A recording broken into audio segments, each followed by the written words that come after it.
let's talk about the tiptoe trap. Have you ever heard of that term that is called tiptoeing?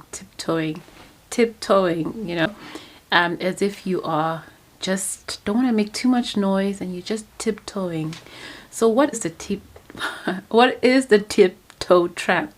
The tiptoe trap is when you come to a place in your life where you only exist silently, mildly. You don't want to shake up the status quo. So today's video, I want to share with you some of my lessons and experiences about what tiptoeing along or across your life can actually cost you. Let's go.